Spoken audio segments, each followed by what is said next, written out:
जय हिंद दोस्तों। आज देखेंगे मेरे भाई हम महान्यायवादी क्या होता है। इसका उल्लेख संविधान के आर्टिकल 76 में किया गया है। ठीक, इसका कार्य क्या होता है। जैसे प्रधानमंत्री या केंद्र शासित प्रदेश, केंद्र में जो भी सरकार के जो भी कानूनी होते हैं, जो कानून का जो नियम कायदा होता है, या कोई उनके ऊपर केस कर दिया, वो सब यही डील करते हैं। कौन? महान्यायवादी, अटॉर्नी जनरल। एक अटॉर्नी जनरल होते हैं, एक सॉलिसिटर जनरल होते हैं, उनसे नीचे होते हैं। ठीक है। और इन सब का काम क्या होता है। जैसे केंद्र सरकार के ऊपर अगर कोई केस होता है, कोई मुकदमा करता है, या उनकी तरफ से कुछ समझौता करना होता है, या कोई नियम बनाना होता है। अब नेता मंत्री इतना पढ़े लिखे तो होते नहीं हैं, इनको हर एक नियम कानून पता हो, हर एक नियम कानून की जानकारी हो। इनको नहीं, इन नियम कानून की जानकारी के लिए, इसको लागू करने के लिए एक पढ़े लिखे लोगों की ज़रूरत होती है। जैसे हर जगह देखो, ग्राम प्रधान में देखो, प्रधान एक पढ़ा लिखा व्यक्ति अपने पीछे लेके घूमता रहता है। ठीक है, उसको क्या पता क्या चीज़ है क्या नहीं है। आज हम देखेंगे महान्यायवादी, इसको, इनके कार्य क्या हैं, शक्तियाँ क्या है। ठीक, जैसे इन्हें क्या है, ये विधि सलाहकार है। मतलब कानून जो केंद्र सरकार के जो भी नियम कानून कायदे बनते हैं, वो सब इन्हीं के द्वारा बनाए जाते हैं, जो न्याय के लिए होते हैं। उसके बाद इनकी नियुक्ति कौन करता है? राष्ट्रपति। एक निर्वाचन होता है, एक नियुक्ति होता है। इनकी नियुक्ति होती है। जैसे निर्वाचन में क्या होता है, व्यक्ति वोट देता है, जैसे आम जनता वोट देती है। और नियुक्ति में राष्ट्रपति किसी को नियुक्त कर लेंगे कि हाँ ये महान्यायवादी हैं। ठीक है। कार्यकाल कार्यकाल राष्ट्रपति के प्रसाद पर्यंत, मतलब जब तक राष्ट्रपति के फेवर में, या जब तक सरकार के फेवर में काम करते हैं, तभी तक इनका कार्यकाल होता है। जिस दिन सरकार के विपक्ष में गए या सरकार की बातों का उल्लंघन करे, उस दिन का कायदा कानून सब खत्म। और इनको त्यागपत्र कहाँ देते हैं? ये राष्ट्रपति को देते हैं, क्योंकि राष्ट्रपति इन्हें नियुक्त करता है, तो त्यागपत्र भी राष्ट्रपति को देंगे। उसके बाद इनकी योग्यता क्या होती है? सुप्रीम कोर्ट के न्यायाधीश। अच्छा, सुप्रीम कोर्ट के न्यायाधीश की योग्यता क्या होती है? कोई सुप्रीम कोर्ट का न्यायाधीश कब बन सकता है?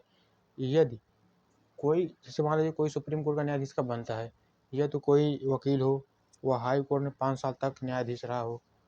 ठीक है। या तो किसी भी कोर्ट में 10 साल तक वकालत किया हो, तभी वो सुप्रीम कोर्ट के न्यायाधीश होता है।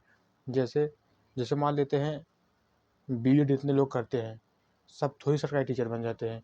तो सरकारी टीचर नहीं बनते हैं, तो कुछ लोग प्राइवेट स्कूलों में जाकर पढ़ाते हैं प्रोफेसर की तरह, मतलब डिग्री कॉलेज में। तो उसी तरह, जैसे जब सब वकालत करते हैं, सब वकील तो बन नहीं जाते हैं, सुप्रीम कोर्ट जज बन नहीं जाते हैं।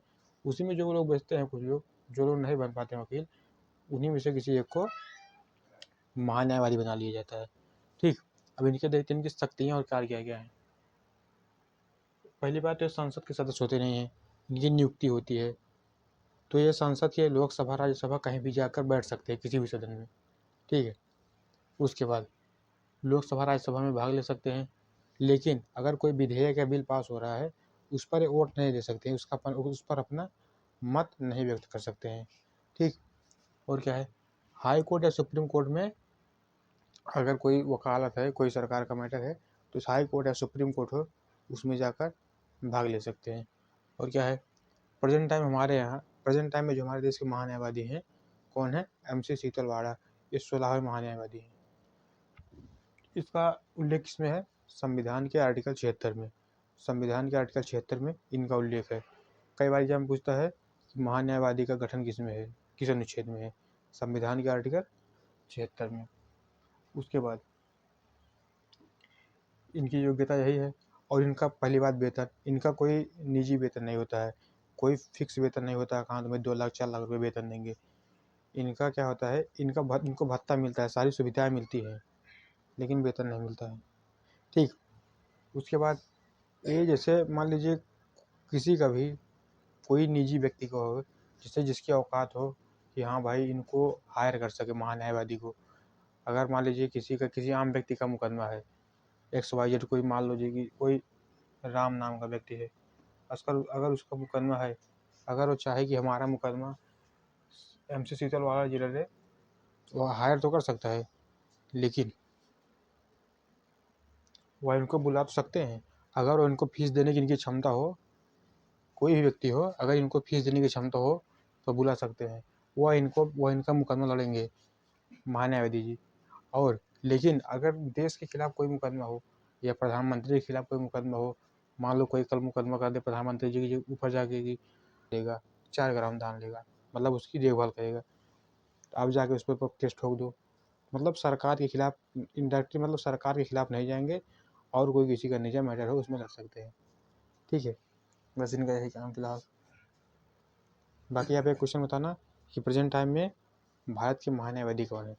जय हिंद, जय भारत।